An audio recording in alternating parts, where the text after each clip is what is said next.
کہنے لگا ناشتہ کس نے بنایا؟ تم نے تو سارے ملازموں کو واپس حویلی بھجوا دیا تھا، وہاں تو صرف تمہارے 4 گارڈز ہیں نا، اور وہ لوگ تمہاری حفاظت کے علاوہ میرا نہیں خیال کہ کوئی اور کام کرتے ہیں۔ وہ پوچھے بنا نہ رہ سکا۔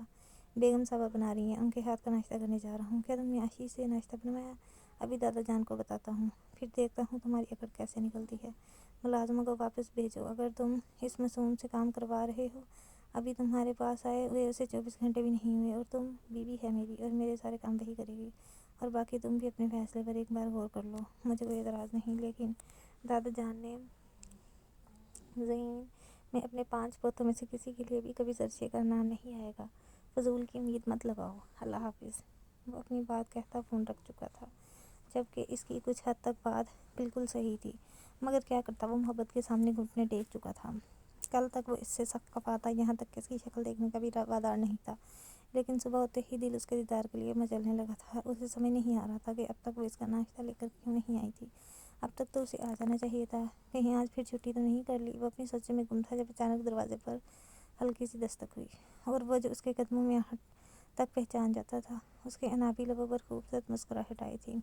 وہ اندر آنے کی اجازت دیتا خود کھڑکی کے پاس جا رکا تھا۔ وہ کمرے میں ہرگز نہیں جانا چاہتی تھی۔ اس نے یہی سوچا تھا کہ وہ ناشتہ ٹیبل پر بنا کر چھوٹے موٹے کام نپٹانے میں مصروف ہو جائے گی، لیکن اسے کیا پتا کہ چاچی بیگم اس کے سر پر سوار ہو جائیں گی۔ کل اس کا آنا چاچی بیگم کو اچھا خاصا غسل آ گیا تھا کہ کل اتفاق سے یمنا اور اس کی بہن زینب یہاں آئے ہوئے تھے، اور یمنا کی موجودگی میں وہاں وہ اس سے بہت کام لیتی تھی، جس کی وجہ یہ تھی کہ اسے صرف اور صرف گھر میں زراور شاہ کا کھانا بنانے کے لیے رکھا گیا تھا، اور وہ کون سا روز روز چھٹی کرتی تھی۔ سال میں کوئی بڑا تہوار ہوتا تب وہ ایسی اگئی حرکت کرنے کے بارے میں سوچتی تھی، اور سالگرہ والے دن تو اس کی امی اسے گھر کے کاموں کو ہاتھ نہیں لگانے دیتی تھی۔ ان غریبوں کی چھوٹی چھوٹی خوشیاں تھیں جنہیں وہ جیتے تھے، اور جعفر اکبر خان نے زراور کو پہلے ہی بتا دیا تھا کہ صبح زرشی کام پر نہیں آئے گی، کیونکہ اس کی سالگرہ ہے اور وہ لوگ اس کی سالگرہ پر منائیں گے۔ لیکن چاچی بیگم سب کچھ پتہ ہونے کے باوجود بھی اس کی بے عزتی کا کوئی موقع ہاتھ سے نہیں جانے دیتی تھی۔ ایسا تو ممکن ہی نہیں تھا۔ وہ خاموشی سے ان کی باتیں سنتی، زراور کا ناشتہ ٹیبل پر لگاتی۔ جب ان کا دوسرا حکم جاری ہوا کہ جو ابھی جوگنگ سے واپس آیا ہے تم جا کر کمرے میں سے ناشتہ دے کر آؤ، وہ مجبور ہو کر کمرے کی طرف قدم اٹھانے لگی۔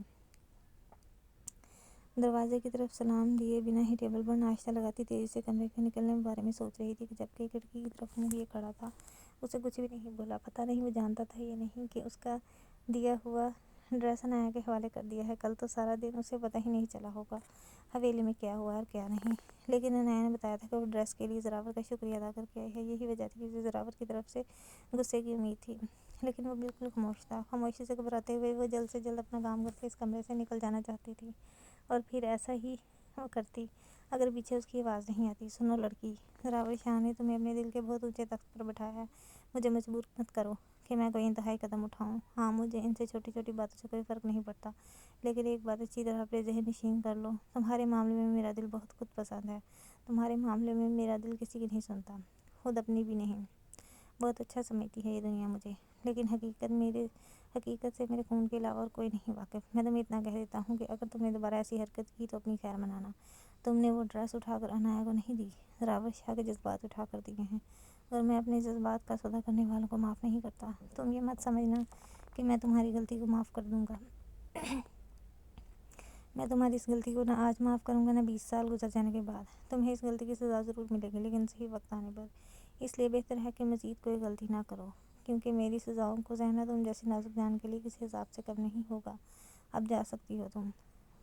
وہ سرد لب لہجے میں کہتا اسے جانے کی اجازت دے چکا تھا، جبکہ وہ بنا کچھ بھی بولے کمرے سے باہر نکل گئی۔ اس کا دل نہ جانے کیوں کسی انہونی کے احساس سے گھبرا رہا تھا کہ جیسے کچھ ہو جائے گا، لیکن اسے کیا پتا تھا کہ آنے والے وقت نے اس کے لیے کیا فیصلہ کر کے رکھا ہے، اور قسمت اسے کس موڑ پر لا کر کھڑا کر دیتی ہے۔ یہ تو وقت ہی جانتا تھا کہ زراور شاہ اس کو حاصل کر پائے گا یا نہیں، یا اس کی محبت ایسے ہی ادھوری رہ جائے گی۔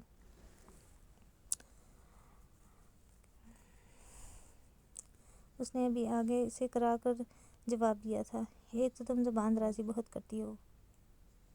اچھا۔ وہ خاموشی سے بیٹھا ناشتہ کر رہا تھا، اور جو کب سے یہ سوچ رہی تھی کہ شاید وہ اسے آ کر کرے گا، کھانے کے دل میں سوچ کر رہ گئی۔ وہ اس کے پاس کھڑی اسے کھاتے ہوئے دیکھ رہی تھی۔ اسے سخت بھوک لگ رہی تھی۔ تمہیں کیا انویٹیشن دینا پڑے گا؟ آ کر کھانا کھا لو، مجھے کسی کے ترلے کرنے کی عادت نہیں ہے، اگر تمہیں کھانا ہے تو کھا لو، انہیں نہیں کھانا تو بھوکی مرو۔ وہ جس سے امید لگائے اس کے سائڈ پر کھڑی تھی، اس کی بات سن کر اندر ہی اندر جل کر راکھ ہو گئی۔ آپ کو کیوں لگتا ہے کہ آپ کہیں گے تبھی میں کھانا کھاؤں گی؟ میں کوئی آپ کے انویٹیشن کا انتظار نہیں کر رہی۔ اس نے بھی آگے سے کڑا کے جواب دیا تھا۔ ایک تو تم زبان درازی بہت کرتی ہو، اور یہ کیا سارا کھانا تم نے اکیلے میرے لیے بنایا ہے؟ کیا کھلا کھلا کر مارنا چاہتی ہو مجھے؟ خبردار جو مجھ پر جھوٹا الزام لگایا۔ میں زبان دراز نہیں ہوں، ہاں، لیکن آپ کی حویلی والی بیویوں کی طرح آپ کے سامنے نظر جھکا کر آپ کے ہر حکم پر جی جی کرنا میرے بس سے باہر ہے۔ اور یہ سارا کھانا میں نے آپ کے بلڈوزر جیسے جسم کو دیکھ کر بنایا ہے۔ مجھے ڈر تھا کہ یہ بھی کہیں کم نہ پڑ جائے آپ کے لیے۔ نہیں نہیں، تمہیں فکر کرنے کی ضرورت نہیں، یہ کھانا میرے لیے ہرگز کم نہیں پڑے گا، تم بھی بیٹھ کر کھا سکتی ہو۔ جی نہیں، مجھے آپ کے ساتھ بیٹھ کر کھانا کھانے کا کوئی شوق نہیں، اس نے گردن اکڑا کر جواب دیا۔ اچھا، تو یہ بہانہ ہے تمہارے اتنے نخرے دکھانے کا؟ ویسے مجھے نہیں پتا کہ تم اتنی فرما بردار بیوی ہو کہ میرے کھانے کے بعد بچا ہوا کھانا کھاؤ گی۔ فرما بردار بیوی تو ہر انسان کو چاہیے ہوتی ہے، لیکن تمہارا کل کا روپ دیکھنے کے بعد مجھے سچ میں یقین نہیں آ رہا تھا کہ تم اس ٹائپ کی بیوی ہوگی۔ تم سچ میں میری تینوں بیویوں سے زیادہ فرما برداری کے جھنڈے گاڑو گی۔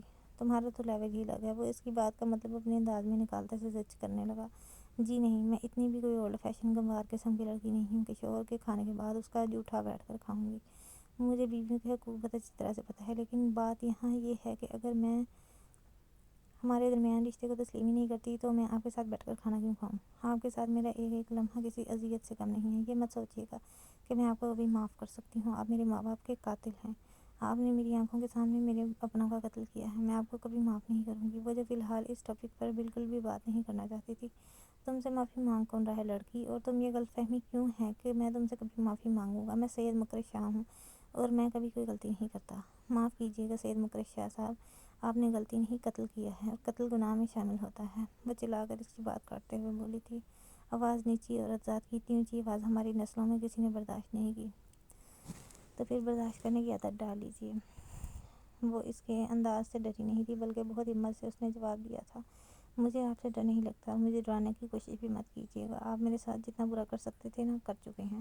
یا پھر آپ مجھے زور زبردستی کر کے حویلی لے جائیں گے اور پھر بات ختم، زیادہ سے زیادہ میرا قتل کر دیا جائے گا، اور وہ جائیداد جو کسی زمانے میں آپ لوگوں نے میرے نام کی وہ مجھ سے چھین لی جائے گی۔ تو مجھے ڈرانے کی کوشش ہرگز مت کرنا۔ ہاں، مجھے موت سے ڈر لگتا ہے، مجھے اذیت ناک موت سے ڈر لگتا ہے۔ تو آپ سے ڈرنے سے بہتر ہے کہ میں اس کی ذات سے ڈروں۔ آپ تو خود اس کے حکم کے غلام ہیں۔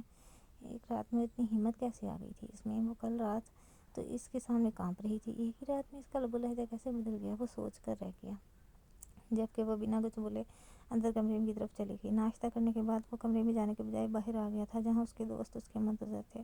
وہ کمرے میں آئی تو ماتھے پر پسینے کی بوندیں چمک رہی تھیں، اس کے ہاتھ بری طرح سے کانپ رہے تھے۔ وہ اتنا کچھ بول کر آ گئی تھی، اسے بتا رہی تھی کہ وہ ڈرتی نہیں ہے اس سے، جبکہ اس کا ننھا سا دل پسینے کی دیوار توڑ کر باہر آنے کو تھا۔ لیکن اسے ہمت کرنی تھی، اسے اس کے ساتھ حد درجہ بدتمیزی کرنی تھی، کیونکہ کل رات اس نے فون پر سنا تھا وہ کسی سے بات کرتے ہوئے کہہ رہا تھا کہ جب تک عنائش کے لب و لہجے میں تہذیب شامل نہیں ہو جاتی تب تک اسے اپنے خاندان کے بزرگوں کے سامنے لے کر نہیں آئے گا۔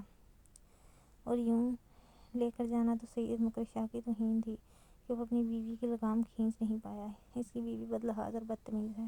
اس نے سوچ لیا تھا کہ وہ اسے حد درجہ تنگ کرے گی، اور جہاں تک حویلی کی بات، حویلی والوں کے سامنے بے بس ہونے کی، تو اس کا ڈر اس کی انتہا درجہ بدتمیزی سے اس کے دل میں ختم ہونے والا تھا۔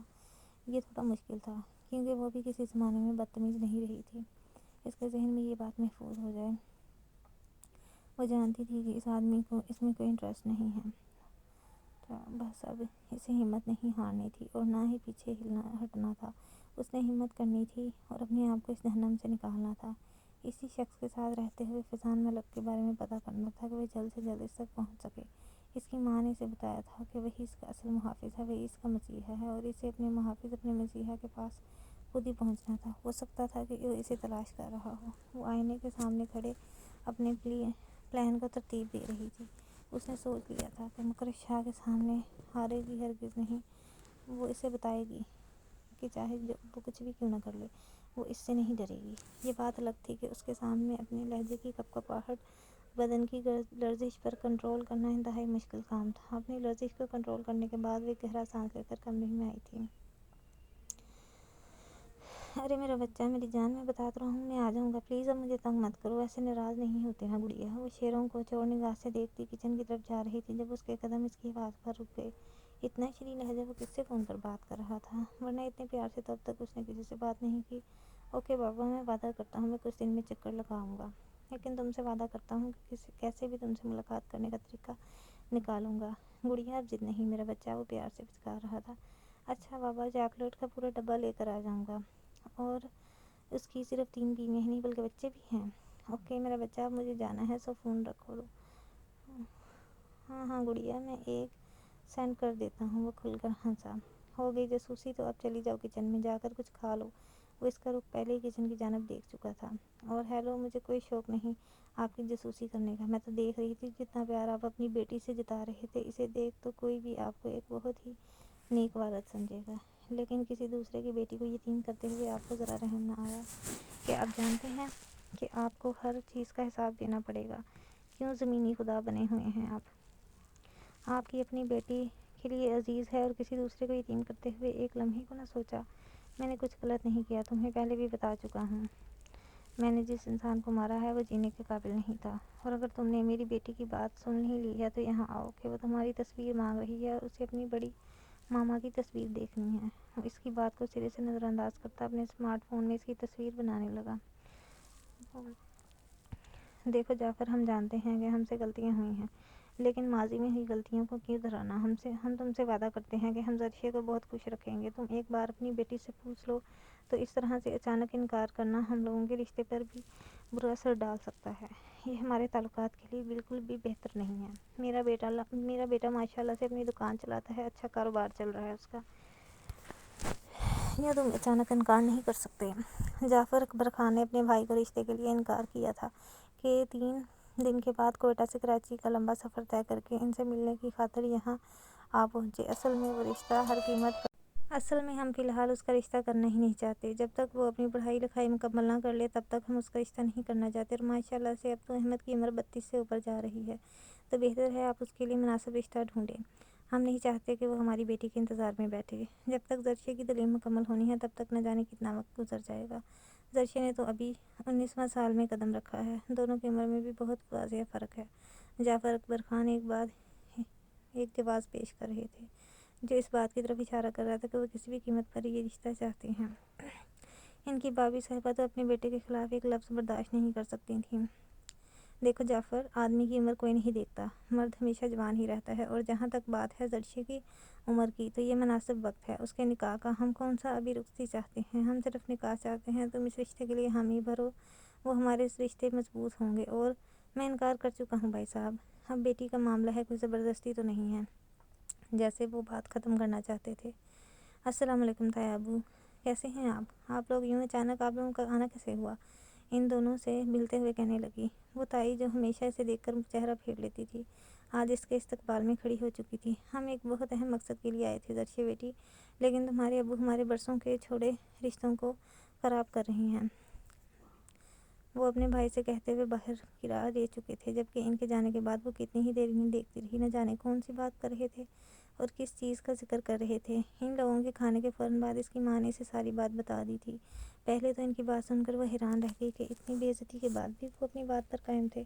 اس کے تایا تو اپنے مزاج کے خلاف ایک لفظ بھی برداشت نہیں کرتے تھے، اور یہاں ساری باتیں خاموشی سے سنتے رہے۔ کون سی مجبوری تھی کہ دوسرا وہ رشتہ اپنے بیٹے کے لیے چاہتے ہیں، ورنہ پہلے تو کبھی لوگوں کو اتنا پیار نہیں آیا۔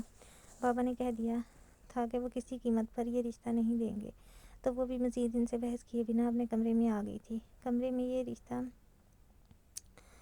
فی الحال وہ اس بات پر یقین ہی نہیں کر پا رہی تھی کہ کوئی شخص سچ میں اس سے محبت کرتا ہے۔ اس کی دھمکیاں اسے بہت بری لگ رہی تھیں، اپنے ماں باپ کی عزت پر وہ حرف نہیں آنے دے سکتی تھی، اور اس کی محبت کو اپنی طرف سے کوئی رسپانس نہیں دینا چاہتی تھی۔ وہ ان سب چیزوں پر اب تک اس کے لیے بالکل خاموش تھی، لیکن اس سے کوئی نہ کوئی حل تو نکالنا ہی تھا۔ اگر اس کے بابا اس بات پر آواز اٹھاتے تو ان کی نوکری چھوٹ جاتی، اور اس کا جو بھائی 7 سمندر پار بیٹھا ہے واپس بھیج دیا جاتا، اس کی پڑھائی، فیوچر سب ختم ہو جاتا، کیونکہ یہ سب کچھ صرف اور صرف زراور شاہ کی بدولت ہی ممکن تھا۔ کہاں ہے تمہاری سہیلی؟ آج کل نظر کیوں نہیں آئی؟ آج تیسرا دن تھا اسے غائب ہوئے، نہ جانے یہ لڑکی کب اور کس وقت اس کے کمرے میں کھانا رکھ کر جاتی تھی۔ پہلے تو وہ اس کے جوگنگ سے آنے کے بعد اس کا ناشتہ اس کے کمرے میں لاتی تھی، لیکن آج کل وہ جوگنگ سے پہلے ہی ناشتہ کمرے میں رکھ جاتی تھی، اور اسے دیکھے بنا زراور کو سکون حاصل نہیں تھا۔ اس کا دل اس کے دیدار کی خاطر مچلنے لگا تھا۔ اب وہ اتنی آسانی سے سب پوچھ نہیں سکتا تھا کہ کہاں ہے اس کے دل کی دھڑکن، اسی لیے خاموشی سے 3 دن یہ سب کچھ برداشت کر رہا تھا۔ اسی لیے تو عنایا کے سر پر سوار ہو گیا۔ مجھے نہیں پتا، میری ناراضگی چل رہی ہے، وہ ناک سے کھیڑ کر بولی۔ حد ہے عنایا، تم ہر وقت اس سے ناراض ہی رہتی ہو۔ اب کیا کر دیا اس بیچاری نے؟ اسے بے ساختہ ہی اپنے دل کی دھڑکن پر ترس آیا تھا۔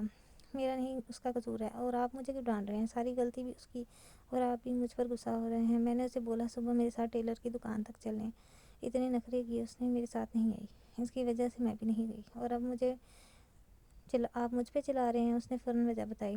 تو اس کے نہ جانے کے پیچھے کوئی ریزن ہوگا نا؟ بھائی، آپ کی بہن ہوں میں، وہ نہیں، اور آپ کو میرا ساتھ دینا چاہیے۔ اس کا نہیں، اس نے منہ بنا کر کہا۔ اچھا ٹھیک ہے نا، بات ختم کر دو، اسے منا کر لاؤ۔ ابھی تو صرف 5 بجے ہیں، آپ کو ابھی سے بھوک لگ رہی ہے؟ اس نے حیرت سے اسے دیکھا۔ وہ دوپہر میں کچھ نہیں کھا پایا تھا، اس لیے مجھے اب تھوڑی بھوک فیل ہوئی ہے۔ تم مجھ سے کہو کہ آ کر مجھے کچھ ہلکا پھلکا سا بنا دے۔ اس کے دیدار کی خاطر آج اگر اسے کچھ اور بھی کرنا پڑا تو وہ کر جاتا۔ اسے اپنے بھائی کے بھوکے ہونے کی پرواہ تھی، اس لیے ہاں میں سر ہلا کر فوراً ہی اٹھ کر اندر چلی گئی۔ وہ اوپر سیڑھیوں پر کھڑا جیسے اسی کا منتظر تھا۔ اسے دیکھتے ہی اسے ایک پل کے لیے سکون مل گیا۔ وہ اپنی فیلنگس کو بہت اچھے طریقے سے سمجھ رہا تھا۔ اب اس کے دیدار کے بنا اس کا گزارا نہیں تھا۔ اس جلد سے جلد کوئی بڑا قدم اٹھانا تھا، کیونکہ اس کو بہت اچھے طریقے سے سمجھ چکا تھا کہ اگر اب اس نے مزید دیر کی تو اس کا دل بغاوت پر اترنے میں دیر نہیں لگائے گا۔ دروازے پر ہلکی سی دستک ہوئی تو وہ پوری طرح سے دروازے کی طرف متوجہ ہوا، اور دروازہ کھول کر اندر داخل ہوتی اس کے لیے بنایا کھانا ٹیبل پر لگانے لگی۔ وہ اس کے پاس ہی کھڑا مسکراتے ہوئے اسے دیکھ رہا تھا، لیکن اس سے پہلے کہ وہ کچھ بھی بولتا عنایا بھی اس کے پیچھے ہی کمرے میں داخل ہوئی۔ آپ کو بھوک لگی تو مجھے بھی یاد آیا کہ دوپہر میں نے بھی کچھ نہیں کھایا تھا۔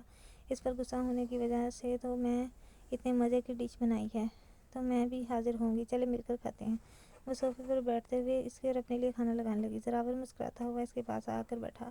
اور نا زرشے، بہت مزے کا بنا ہے، تمہیں تو پتہ ہی ہے نا، تم بھی ہمارے ساتھ آ کے بیٹھ کے کھاؤ۔ زراور کے سامنے بیٹھ کر کھانا کھایا اس کی نظروں کے سار میں رہنا اس کے لیے دنیا کا سب سے مشکل کام تھا۔ اس نے بہت انکار کرنے کی کوشش کی۔ عنایا کا سارا دھیان اپنے کھانے پر تھا، اور زراور کی مسکراتی نظریں بار بار اس کا دیدار کر رہی تھیں، وہ جو 3 دن سے اس کے دیدار کے لیے تڑپ رہا تھا۔ لیکن ہاں، یہ کمبخت دل کے آ جانے محبوب کے دیدار میں کبھی نظریں نہیں تھکتیں۔ وہ شام کو کمرے سے باہر نکلی تو مکرش اسے کہیں بھی نظر نہیں آیا۔ وہ اسے بتائے بنا کہاں گیا تھا، وہ پریشان ہو گئی تھی۔ اس لمحے اسے ڈر اکیلے رہنے سے نہیں بلکہ شیروں کے ساتھ رہنے سے لگتا تھا۔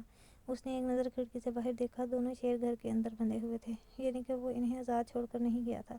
اس نے ایک گہرا سانس لے کر بڑے دروازے کو چیک کیا، جو بہت اچھے طریقے سے لاک تھا۔ اسے کچھ سکون ہوا، پتہ نہیں کہاں دفع ہو گئے ہیں۔ اچھا ہی ہے، میری تو جان چھوٹی۔ وہ کچن کی طرف بڑھتے ہوئے اپنے لیے کچھ کھانا بنانے کے بارے میں سوچنے لگی۔ اگر اسے اس آدمی کے ساتھ زندگی گزارنی تھی تو پھر وہ بھوکی کیوں مرتی؟ اس سوچ کے ساتھ اس نے جلدی سے چاول بنانے کا فیصلہ کیا، لیکن ذہن میں یہی سوچیں چل رہی تھی کہ وہ اس آدمی سے جان کیسے چھڑائے۔ ایک چیز تو اس کے دماغ میں بہت اچھے طریقے سے ہو چکی تھی کہ جب تک وہ بدتمیز رہے گی تب تک وہ اسے حویلی لے کر نہیں جائے گا، اور یہ اس کے پاس پلس پوائنٹ تھا۔ حویلی وہ کبھی نہیں جانا چاہتی تھی، لیکن وہ نہیں بدلے گی، اس بات کا اسے مکمل یقین تھا۔ اس نے اپنے آپ کو ہر طرح سے مکرش کے مائنڈ کے خلاف کرنا تھا، اپنی پوری شخصیت کو بدلنا تھا۔ اس کی بدتمیزی پر اگر وہ اس پر ہاتھ اٹھانے پر مجبور ہو گیا تو ہاں، اگر اس کے ماں باپ کا قتل کر سکتا ہے تو اسے مار پیٹ بھی تو سکتا ہے، اور مار پیٹ سے پہلے یہ بہت ڈر لگتا تھا، لیکن مار پیٹ کے علاوہ اسے باقی سب چیزوں سے بھی ڈر لگتا تھا۔ لیکن ایک بات کا اسے یقین تھا کہ فیضان ملک اسے ڈھونڈ رہا ہوگا، اور وہ بھی اس کی تلاش میں اس تک پہنچنے کی ہر ممکن کوشش کر رہا ہوگا۔ وہ جانتی تھی کہ وہ پولیس کا سہارا نہیں لے سکتی، کیونکہ پولیس بھی اسی کا ساتھ دینے والی تھی، اور وہ اتنا امیر تھا کہ یقیناً اس نے ہر انسان کا منہ بند کر رکھا ہوگا۔ اسے سمجھ نہیں آ رہی تھی کہ وہ آخر کیا کرے، اس لیے سکون سے کھانا کھانے کے بعد وہ کمرے میں آ گئی۔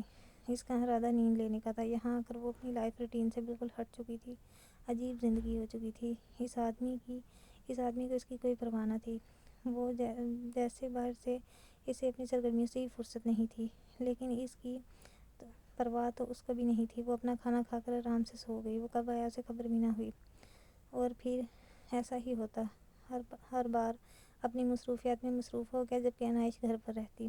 وہ رات کو گھر واپس کب آتا اسے بالکل اندازہ نہیں ہوتا، لیکن صبح کے وقت کچن میں اس کے جھوٹے برتن دیکھ کر وہ اندازہ لگا سکتی تھی جو کچھ اس نے بنایا تھا وہ کھا چکا ہے۔ اتنے دنوں میں اس نے اس سے کچھ بھی نہیں پوچھا تھا وہ کیا کرتی ہے، کیسے کرتی ہے، اور صبح کے وقت ایک ملازمہ آتی تھی جو سارے گھر کی صفائی کر کے چلی جاتی تھی۔ اس عورت کو جیسے اسے بات کرنے کی اجازت نہیں تھی، وہ نہ منہ بنائے اپنا کام کرتی تھی۔ اس نے 2-3 بار اسے مخاطب کرنے کی کوشش کی تو اس نے کہہ دیا کہ وہ کسی بارے میں کچھ نہیں جانتی، وہ صرف یہاں اپنا کام کرنے آئی ہے اور بہتر ہے کہ اسے اس کا کام کرنے دیا جائے۔ انائش کا غصہ آیا اس کی اس بات پر، جبکہ مکرش کی روٹین تھوڑی عجیب تھی۔ صبح سے لے کر دوپہر تک وہ گھر پر ہی رہتا اور پھر کہیں چلا جاتا۔ ہاں، اس سے ضرور پوچھتا کہ طبیعت کیسی ہے، کیا کیا تم نے سارا دن، اور وہ کیا کرتی تھی سارا دن، جو اسے بتاتی۔ وہ اسے خود اسے بدتمیزی کرنے کا کوئی موقع نہیں دے رہا تھا۔ اسے سمجھ نہیں آتا تھا کہ وہ اسے لڑائی کس طرح سے کرے، کس طرح سے اپنی طرف متوجہ کرے۔ وہ تو بس اپنے ہی کاموں میں مگن رہتا تھا۔ سارا دن جس ٹائم وہ گھر پر رہتا اس کا موبائل مسلسل کان کے ساتھ لگا رہتا، یا پھر وہ اپنی شعروں کے ساتھ مصروف رہتا۔ ویسے بھی اسے بات کرنے کی ضرورت کیا تھی، اس کی تو 3 بیویاں تھیں۔ ہو سکتا تھا جو رات کو اتنی دیر سے آتا ہے وہ اپنی بیوی سے مل کر ہی آتا ہو۔ نہ جانے کتنے بچے تھے۔ وہ اس کی زندگی کے بارے میں کچھ نہیں سوچنا چاہتی تھی، جیسے گھر کا ایک فالتو سامان جو اسے گھر میں لا کر مکمل طور پر بھول گیا تھا۔ شروع میں تو اسے شکر منایا کہ وہ اسے وقت نہیں دیتا اور نہ ہی وہ اس کے ساتھ زیادہ وقت گزارتا ہے، لیکن اب اکیلے گھر میں رہتے اسے بھی عجیب لگنے لگا تھا۔ وہ تو اپنا مقصد پورا کر پا رہی تھی، اسے اپنے مقصد میں کامیاب ہونے کے لیے اسے مخاطب کرنا تھا۔ وہ رات کو گھر واپس آیا تو روز کی طرح گھر میں بالکل خاموشی تھی۔ آج 5واں دن تھا۔ وہ اس کے آنے سے پہلے ہی سو جاتی تھی۔ اس نے کمرے میں قدم رکھا تو اس نے دیکھا کہ اس نے اس کے لیے کھانا بھی نہیں چھوڑا اور صرف اپنا کھانا بنا کر کھا کے سو گئی ہے۔ پہلے تو اسے بڑا غصہ آیا، پھر اس کے بعد اس نے ضبط کر کے اپنے لیے خود کھانا بنایا اور کھا کے جھوٹے برتن سنک میں پھینک کے اور پھر شاور لے کے سو گیا تھا۔ لیکن اس کا مطلب یہ نہیں تھا کہ وہ اس سے بالکل انجان ہے۔ وہ اس کی روٹین سے بہت اچھی طرح سے واقف تھا۔ گھر میں جگہ جگہ CCTV کیمرے لگے ہوئے تھے۔ وہ کیا کرتی تھی، کہاں جاتی تھی، اسے ایک پل کی خبر تھی۔ وہ اسے یہ بات اچھے طریقے سے سمجھا چکا تھا کہ وہ گھر سے باہر نہیں نکلے۔ وہ دروازہ ہمیشہ بند رکھتی تھی، یقیناً شیروں کی وجہ سے ایسا کرتی تھی۔ وہ شیروں سے بہت زیادہ ڈرتی تھی اور اس میں کچھ غلط بھی نہیں تھا۔ وہ بہت جان لیوا اور خونخوار جانور تھے جو کبھی بھی اس پر حملہ کر سکتے تھے۔ یہ بات الگ تھی کہ ان کی دیکھ بھال وہ خود کرتا تھا۔ وہ بچپن سے اس کے ساتھ تھے۔ اس کے بنا وہ اپنے آس پاس کسی کو بھی نہیں آنے دیتے تھے۔ یہی وجہ تھی کہ شیر آنے سے پہلے اس نے ان دونوں کو اپنے ساتھ ہی یہاں لانے کا فیصلہ کر لیا تھا۔ اگر ان دونوں کو اس کے بچپن کے دوست کہا جائے تو یہ غلط نہیں تھا۔ وہ جو کب سے اس کے چہرے کو دیکھ رہا تھا، جب اس نے ہاتھ بڑھاتے ہوئے اپنی انگلیاں اس کے بالوں میں چلائیں۔ تمہارے کیا ارادے ہیں، بہت اچھے طریقے سے سمجھتا ہوں۔ مجھے سب پتہ ہے تمہارے دماغ میں کیا چل رہا ہے، اور تمہاری ہر بدتمیزی کا جواب میں منہ توڑ دوں گا۔ لیکن آج کل میں بہت مصروف ہوں، تھوڑا وقت چاہیے۔ تمہارے ساتھ ایک نئی زندگی کی شروعات کرنے سے پہلے میں پرانے سارے قصے تمام کروں گا۔ بہت کچھ ہے جسے ختم کرنا ہے۔ اور فیضان ملک، وہ اپنی سوچوں میں گہری مسکراہٹ اپنے لبوں پر لے آیا تھا۔ تم میری ہو، صرف میری، اور مکرش شاہ کسی فیضان ملک کو تمہاری زندگی میں نہیں آنے دے گا۔ تمہاری ساری راہیں مجھ سے شروع ہو کر مجھ پر ختم ہوں گی۔ وہ مسکراتے ہوئے اچانک اپنے جذبات پر قابو نہ رکھ سکا اور اس کے لبوں پر جھکا تھا۔ اس کا انداز شدت سے بھرپور تھا۔ وہ گہری نیند میں سو رہی تھی۔ اس کی حرکت پر ہڑبڑا کر اٹھی تھی۔ وہ اپنے دونوں ہاتھ اس کے سینے پر رکھتے ہوئے اسے خود سے دور کرنے کی کوشش کرنے لگی، لیکن وہ اس سے کیا دور ہوتا۔ وہ اس کے دونوں بازوؤں کو پکڑتا، تکیے سے لگاتا، اس کے لبوں کو بخش کر اس کی گردن پر جھک گیا تھا۔ اس نے ہر طرح سے مزاحمت کرنے کی کوشش کی تھی، اپنا ہاتھ آزاد کروانے کی ناکام کوشش کرتے ہوئے۔ وہ بار بار اپنا چہرہ دائیں بائیں پھیرتی، اسے خود سے دور کر رہی تھی، لیکن وہ تو جیسے مکمل بے خود ہو چکا تھا۔ وہ کیا بول رہی تھی اسے کچھ سنائی نہیں دے رہا تھا۔ وہ صرف اپنی تشنگی مٹا رہا تھا۔ بے وقوف لڑکی، کیا کیا تم نے؟ وہ اپنے کندھے پر خون کے چھوٹے چھوٹے نشان دیکھتے ہوئے اسے اپنی تکلیف کا احساس دلانے لگا تھا، لیکن وہ اس کے سینے پہ ہاتھ رکھ کے اگلے ہی لمحے اس سے فاصلے پر جا کر کھڑی ہوئی تھی۔ آپ کو شرم نہیں آتی ہے اسی طرح کی حرکت کرتے ہوئے؟ میں نے کہا تھا نا، آپ زبردستی نہیں کر سکتے۔ آپ کو سمجھانے کی کوشش کی تھی۔ حد ہوتی ہے کسی چیز کی۔ میں آپ کی کوئی جگیر نہیں ہوں جسے جیسے چاہے استعمال کریں گے آپ۔ وہ نہ جانے کیا کیا بول رہی تھی۔ ہاں جانتا ہوں میں یار، تھوڑے جذبات بہک گئے تھے، تھوڑا بے لگام ہوتا جانتا ہوں، اور اس میں میری نہیں تمہاری غلطی ہے۔ تمہیں کیا ضرورت ہے اتنا خوبصورت لگنے کی؟ بندہ بشر ہوں، بہک سکتا ہوں، لیکن میں اپنی غلطی مانتا ہوں۔ یار تمہیں 1 مہینے کا وقت دیا ہے، میں خود پر قابو نہیں کر پا رہا۔ اس طرح بے ترتیب حسن کا شاہکار بن کر پڑی رہو گی تو کوئی بھی بہکے گا، اور اوپر سے ہم تو نکاح جیسا جائز تعلق رکھتے ہیں۔ اس طرح سے بکھری ہوگی تو اپنے پارسا ہم بھی نہیں جو اس نعمت کو ٹھکرا دیں۔ وعدہ نہیں کرتا، لیکن اب کوشش کروں گا کہ 1 مہینے تک تمہارے قریب نہ ہوں۔ اسے کانپتے وجود کو محسوس کرتے ہوئے اس نے اسے اپنے سینے میں چھپا لیا تھا۔ وہ تو اس کے انداز پر حیران رہ گئی تھی۔ وہ کیا کیا بولے جا رہا تھا، کہاں وہ اس سے بدتمیزی کرنا چاہتی تھی یا تو وہ بہت زیادہ سمجھدار تھا کہ اس معاملے میں ضرورت سے زیادہ تجربہ کار تھا، تو اسے اپنے سینے سے اس طرح سے لگائے ہوئے تھا کہ وہ چاہ کر بھی اس سے دور نہ ہو پائی۔ شام اس نے گھر میں قدم رکھا تو اندر احمد بھائی کو بیٹھے ہوئے پایا۔ وہ تو انہیں دیکھ کر پریشان ہو گئی تھی۔ انکار ہو جانے کے بعد وہ یہاں پر کیوں آئے تھے؟ اس کے بابا اس انکار کر چکے تھے۔ ابھی کل ہی تو ان کے خاندان والے انکار کر کے بھیجا تھا، آج پھر وہ یہاں آ گئے۔ السلام علیکم احمد بھائی، کیسے ہیں؟ وہ آپ اپنا سر ان کے سامنے رکھتے ہوئے کہنے لگی، تو احمد نے شفقت سے بھرپور نگاہوں سے اسے دیکھتے ہوئے اس کے سر پر اپنا ہاتھ رکھا تھا۔ اس کی نگاہوں میں ایسا کچھ بھی محسوس نہیں ہوا تھا جس سے وہ گھبرا جاتی۔ وعلیکم السلام پیاری بہنا، وہ بس یہاں کچھ کام سے آنا پڑا تو سوچا کہ چچا جان سے بھی ملاقات کر لوں۔ پھر تمہاری سالگرہ بھی تو تھی نا، سوچا تمہاری مرضی سے کوئی تحفہ لے لوں۔ بہت شکریہ احمد بھائی، گفٹ کی ضرورت نہیں ہے، آپ کو میری سالگرہ یاد ہے، یہی بہت بڑی بات ہے۔ اور اس کے ساتھ وہی بیٹھے سے بتانے لگی تو احمد مسکرا دیا۔ لے لو گڑیا، ہو سکتا ہے اگلے سال تمہارا بھائی شادی شدہ ہو جائے، پھر بیوی نے نہیں بہنوں کے نخرے اٹھانے دینے، شرارت سے بھرپور انداز میں کہا۔ اس کی بات پر وہ بھی کھلکھلا کر ہنسی تھی۔ جی نہیں، ہمارے نخرے آپ کو اٹھانے ہی پڑیں گے، بیوی آ جائے اس کا مطلب یہ نہیں ہوتا کہ بہنوں سے کنارہ کشی کر لی جائے، ہم تو اپنا حق وصول کر رہیں گے۔ ہاں تو وہی تو کہہ رہا ہوں، بہنا اپنا حق وصول لو اور چلو میرے ساتھ، آؤ مارکیٹ چلتے ہیں، مجھے کچھ اور چیزیں بھی لینی ہیں۔ اس کے انداز سے کہیں بھی ایسا محسوس نہیں ہو رہا تھا کہ اس کے رشتے کے ٹوٹ جانے پر وہ پریشان ہے یا اسے کچھ برا لگا ہے۔ ہاں بیٹا چلی جاؤ، احمد نے تم سے کوئی بھی ضروری بات کرنی ہے اپنی شادی کے حوالے سے، اور احمد بیٹا تمہارا مکمل ساتھ دینے کی کوشش کریں گے، اگر اللہ نے چاہا تو اپنے من کی مراد ضرور پاؤ گے، چاچی جان نے اسے یقین دلاتے ہوئے کہا، تو اس نے مسکراتے ہوئے ہاں میں سر ہلایا۔ بس چاچی جان، آپ لوگوں کی دعاؤں کی ضرورت ہے، لیکن آپ لوگوں کے انکار کی وجہ سے مجھے تھوڑی سی ہمت ملی ہے، اب انشاءاللہ میں کوئی نہ کوئی حل ضرور نکالوں گا۔ اٹھ کھڑا ہوا تو زرشی بھی اس کے ساتھ ہی گھر سے باہر نکل آئی تھی۔ کہاں ہے تمہاری لاڈلی سہیلی گڑیا؟ جب میں گھر آتا ہوں تب تو کہیں نظر نہیں آتی، اس نے آدھی بات عنایت سے کہی اور باقی من میں ہی بڑبڑایا۔ آپ کو ایک راز کی بات بتاؤں؟ کسی کو بتائے گا نہیں، اس کا نا کزن آیا ہوا ہے کوئٹہ سے، وہی کزن جس کے ساتھ اس کی شادی ہونے والی ہے۔ وہ پکا نہیں بتایا، بس جتنا پتا ہے آپ کو بتا رہی ہوں۔ اس کا انداز رازدانہ تھا، لیکن میری خبر کے مطابق تو جعفر اکبر خان نے رشتے سے انکار کر دیا تھا۔ وہ کچھ سوچتے ہوئے بولا، ہاں انہوں نے رشتے کے لیے انکار کر دیا تھا، لیکن تایا اور تائی لوگ ان کے پیچھے لگے ہوئے ہیں اور اب رشتہ داری کا سوال ہے۔ زرشی کو یقین ہے آج نہیں تو کل رشتے کے لیے حامی بھر دی جائے گی، اور آج تو دولہا صاحب خود آئے ہوئے ہیں۔ یہ ویسے میں نے ابھی تک دیکھا نہیں کیسا دکھتا ہے، لیکن پتا ہے کہ کسی دکان پہ وہ نہ جانے کیا کیا بولے جا رہی تھی کہ وہ تیزی سے اس کی بات نظر انداز کرتا گھر سے باہر نکل گیا۔ ہائے اللہ، انہیں پتا نہیں کیا ہو گیا، ایک تو ادھوری بات سن کر چلے جاتے ہیں۔ میں کس سے بات کروں، بندہ بات تو پوری سن لیتا ہے، میں کس سے اپنی باتیں شیئر کروں؟ وہ واپس فون کی طرف آتی ریسیور اٹھا کر اپنے کان سے لگا چکی تھی۔ ہیلو ہیلو، بولو کون بات کر رہا ہے؟ اسے 2-3 دفعہ ہیلو ہیلو کہا، لیکن دوسری طرف سے کوئی جواب نہ آیا تو اکتا کر بولی، لیکن دوسری طرف آدمی بھی کافی ڈھیٹ تھا جو بولنے کا نام نہیں لے رہا تھا۔ ارے کیا چپ کر روزہ رکھا ہوا ہے؟ اگر روزہ رکھ لیا تو پھر فون کرنے کی کیا ضرورت تھی؟ اب کچھ بول بھی دو، کیوں مجھ معصوم کو تنگ کرتے ہو؟ وہ اکتا کر کہنے لگی، لیکن دوسری طرف سے کوئی آواز نہ آئی۔ تم کچھ بولتے ہو یا میں فون رکھ دوں؟ اس نے غصے سے کہا تھا۔ کسی بڑے کو فون دو، اندر سے آئی گمبھیر سرد آواز نے ایک پل کے لیے عنایہ کو ساکت کر دیا تھا۔ کون؟ اس نے دھڑکتے دل پہ ہاتھ رکھتے ہوئے پوچھا۔ تم کون ہو؟ شاید دوسری طرف سے موجود آدمی نے اسے نہیں پہچانا تھا، یہ شاید کوئی اور تھا۔ عنایہ کو غلط فہمی ہوئی تھی، وہ بیکار میں گھبرا رہی تھی۔ اگر اسے فون کرنا ہی ہوتا تو لینڈ لائن پر کیوں کرتا، اور وہ دوپہر میں تو وہ کبھی بھی فون نہیں کرتا، یقیناً وہ کوئی اور تھا۔ غلط فہمی کا شکار تھی۔ اس نے فوراً اپنا کانفیڈنس بحال کیا اور گردن اکڑا کر بولی، مسٹر عنایہ شناور شاہ، اب آپ بتائیں کہ آپ کون ہیں؟ اس نے آگے پیچھے دیکھ کر فخر سے اپنا نام ادا کیا۔ مسٹر شناور شاہ، دوسری طرف سے آنے والی گمبھیر آواز نے اسے جیسے آسمان سے زمین پر لا لٹکا تھا۔ اسے پہلے کوئی غلط فہمی نہیں ہوئی تھی، اس کے ہاتھ پیر بری طرح سے کانپنے لگے تھے۔ اسے سمجھ ہی نہیں آ رہا تھا کہ وہ کیا کرے، کچھ بولے یا پھر فون رکھ دے۔ ماننا پڑے گا، تناسب کچھ ہو جانے کے باوجود بھی، بے گناہ ہونے کے باوجود بھی ہر وقت ایک ندامت میں گھرا رہتا ہوں، اور وہاں تم میرا نام استعمال کر کے میرے نام پر زندگی گزار رہی ہو۔ اسے کیا نام دوں؟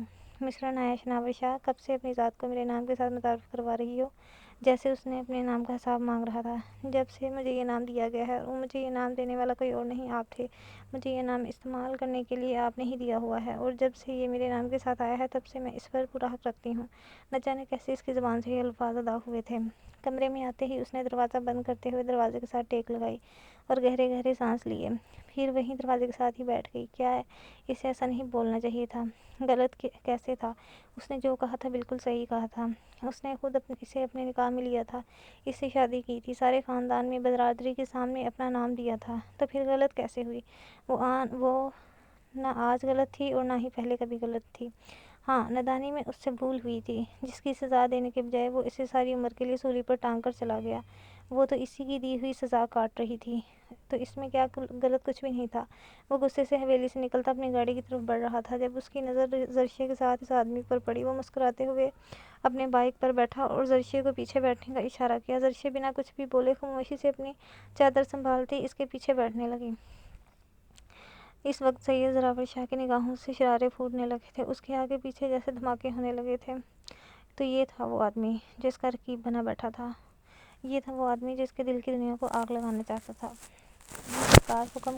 اس کا نمبر دیکھتے ہی دوسری طرف سے مؤدبانہ آواز گونجی، تمہارے پاس 1 گھنٹہ ہے، نکاح کی ساری تیاری کرو۔ اس کے حکم پر دوسری طرف کھڑا آدمی پریشان ہوا۔ حکم سرکار، ایسا ہی ہوگا، لیکن نکاح کس کا ہے یہ بھی تو بتائیں۔ اس نے پریشانی سے دوسرا سوال پوچھا۔ سید زراور شاہ کا۔ وہ بات ختم کرتا ہوا فون بند کر چکا تھا۔ تمہاری آزادی ختم زرشے، تم نے میری نرمی کا بہت ناجائز فائدہ اٹھایا ہے۔ جب میں تمہیں بتا چکا ہوں کہ تم زراور شاہ کے دل کی دھڑکن بن چکی ہو، تو تمہیں اس بات کو مد نظر رکھنا چاہیے۔ تمہیں گھر سے نکلتے ہوئے اس بات کا خیال رکھنا چاہیے کہ تم سید زراور شاہ کی امانت ہو، تم پر صرف میرا حق ہے، اور آج میں تمہیں اس بات کا احساس دلاؤں گا۔ آج کے بعد تمہیں سید زراور شاہ کے علاوہ اور کوئی یاد نہیں رہے گا۔ وہ گاڑی فل سپیڈ میں آگے بڑھاتا ہوا بڑبڑایا، احمد بھائی، آپ مجھے مکمل بات بتا بھی دیں۔ بہت زیادہ ایکسائٹیڈ ہوں اپنی ہونے والی بھابھی کے بارے میں جاننے کے لیے۔ بتانا کیا ہے، بس میری دکان پہ آ جاتی تھی، اچھی لگنے لگی تو میں نے امی اور بابا جان سے اس کے رشتے کے متعلق بات کی تو انہوں نے صاف انکار کر دیا۔ ان لوگوں کا کہنا ہے کہ ان کی بہو بنے گی تو صرف زرشے بنے گی۔ اس حوالے سے میں بہت زیادہ پریشان ہو گیا تھا۔ پہلے تو میں نے بہت کوشش کی کہ وہ رشتے کے لیے جائے ہی نہیں، لیکن وہ لوگ جب تمہارے لیے آئے اور تم لوگوں کی طرف سے صاف انکار ہوا تو وہ لوگ کافی مایوس ہو گئے، لیکن وہ لوگ کہتے ہیں کہ وہ پھر سے جائیں گے، تبھی جا کر کہیں میری شادی میری پسند کے مطابق ہوگی۔ اگر تم لوگوں نے انکار کر دیا، چچا جان نے کہا ہے کہ وہ کھل کر مکمل تعاون کریں گے، اور اگر ایسا ہوا تو انشاءاللہ اس شادی سے انکار ہو جائے گا، اور پھر میرے ماں باپ کو میری ہی پسند کو ہر حال میں قبول کرنا پڑے گا۔ اب تم جلدی سے یہ آئس کریم ختم کرو، مجھے واپس کوئٹہ کے لیے نکلنا ہے، پہنچتے پہنچتے نہ جانے کتنا وقت لگ جائے گا۔ اس نے سمجھاتے ہوئے کہا تو زرشے نے مسکراتے ہوئے اپنے آئس کریم کی طرف دھیان دیا، یہ جانے بنا کہ آنے والا وقت اس کی زندگی میں کیا طوفان لانے والا ہے۔ وہ اسے حویلی کے باہر چھوڑتا آگے بڑھ گیا تھا، جبکہ زرشے وہیں رک کر اس کے بائیک کی نظروں سے اوجھل ہونے کا انتظار کرنے لگی۔ اس کی نظروں سے اوجھل ہوتے ہی وہ اندر کی طرف قدم اٹھانے ہی لگی تھی کہ اچانک کسی نے اس کے منہ پر رومال رکھا، اور اگلے ہی لمحے وہ ہوش و حواس کی دنیا سے بیگانہ ہو چکی تھی۔ اس کی آنکھ کھلی تو اس نے اپنے آپ کو ایک بند کمرے میں پایا، جہاں سوائے اندھیرے کے اور کچھ بھی نہیں تھا۔ بے ہوش ہونے سے پہلے اسے بس اتنا یاد تھا کہ کسی نے اس کے منہ پہ رومال رکھا تھا۔ کہاں ہوں میں؟ کون لایا ہے مجھے یہاں پر؟ یہ کون سی جگہ ہے؟ وہ اٹھ کر کھڑے ہوتے ہوئے اس اندھیرے میں دروازے کی تلاش کرنے لگی، جس سے سوائے سوئچ بورڈ کے اور کچھ بھی روشن نہیں ہو رہا تھا۔ وہ تیزی سے اس سوئچ بورڈ کی طرف بڑھی اور جتنے بھی بٹنز تھے سب پر ہاتھ مارتے ہوئے لائٹ آن کر دی۔ لائٹ آن ہوتے ہی کمرہ روشنی میں نہا گیا۔ کمرے کو دیکھنے پہ یہ اندازہ لگا سکتی تھی کہ اس کے ساتھ جس نے بھی یہ حرکت کی ہے وہ بہت بڑا آدمی ہے۔ اس کا شوق جس انسان کی طرف جا رہا تھا اس کے بارے میں ایسا سوچ بھی نہیں سکتی تھی۔ وہ ایسی حرکت کیوں کرے گا؟ دروازہ کھولو، کس نے مجھے یہاں قید کر رکھا ہے؟ میں کہتی ہوں کہ دروازہ کھولو، تمہیں اللہ کا واسطہ، میرے گھر والے میری راہ دیکھ رہے ہوں گے، میرے بہت پریشان ہوں گے، پتہ نہیں وہ میرے بارے میں کیا سوچ رہے ہوں گے، پلیز خدا کے لیے مجھے یہاں سے باہر نکال دو، میں تمہاری پیر پکڑتی ہوں، خدا کے لیے مجھے یہاں سے باہر نکالو، کسی کی بہن بیٹی کی عزت کو داؤ پر مت لگاؤ، خدا کے لیے دروازہ کھول دو، رحم کھاؤ مجھ پر، کون ہو تم؟ میں نے کیا بگاڑا ہے تمہارا؟ کیوں کڈنیپ کیا ہے تم نے مجھے؟ پلیز مجھے چھوڑ دو، خدا کا واسطہ ہے مجھے چھوڑ دو، میں تمہارے سامنے ہاتھ جوڑتی ہوں، مجھے یہاں سے باہر نکالو۔ جبکہ وہ باہر دونوں پیر شیشے کی میز پر رکھے صوفے پر آرام سے بیٹھا، آنکھیں بند کیے سگریٹ سلگا کر مولوی صاحب کے آنے کا انتظار کر رہا تھا۔ کافی دیر اس کی آواز آتی رہی، اور وہ دیر تک کافی اسے کوستی رہی، اپنی مدد کے لیے کسی کو بلاتی رہی، اس واسطے تک دیتی رہی، اور پھر جب وہ تھک ہار کر بیٹھ گئی تو اس کے چہرے پر گہری دل فریب مسکراہٹ ابھری۔ بس اتنی ہمت تھی شاید اس میں۔ وہ اٹھا اور بھاری قدم اٹھاتا کمرے کی جانب آیا۔ اس نے آہستہ سے دروازہ کھولا تو وہ جو کب سے گھٹنوں میں سر دیے ہوئے روئی جا رہی تھی، کھلنے والے دروازے کی طرف دیکھنے لگی۔ یقین کرنا مشکل تھا لیکن اس کا شک درست نکلا تھا۔ کل تک وہ اس کے لیے بہت معتبر انسان تھا، زندگی کے بہت سارے موقع پر اس شخص نے اس کا ساتھ دیا تھا، اور آج وہی اس کی عزت کو تار تار کر رہا تھا۔ کیا ایسے ہوتے ہیں محبت کا دعویٰ کرنے والے؟ کیا ایسے ہوتے ہیں محبت کا دم بھرنے والے؟ کہاں گئی تھی اس کی محبت کہ وہ اس کی عزت کو داؤ پر لگا رہا تھا؟ اس شخص نے محبت کے نام پر اسے رسوا کر دیا تھا، نہ جانے کب سے وہ اسے یہاں لے کر آیا تھا۔ آپ نے میرے ساتھ ایسا کیوں کیا؟ اس کے الفاظ اس کا ساتھ نہیں دے رہے تھے۔ کہ وہ کس طرح سے ریئیکٹ کرے۔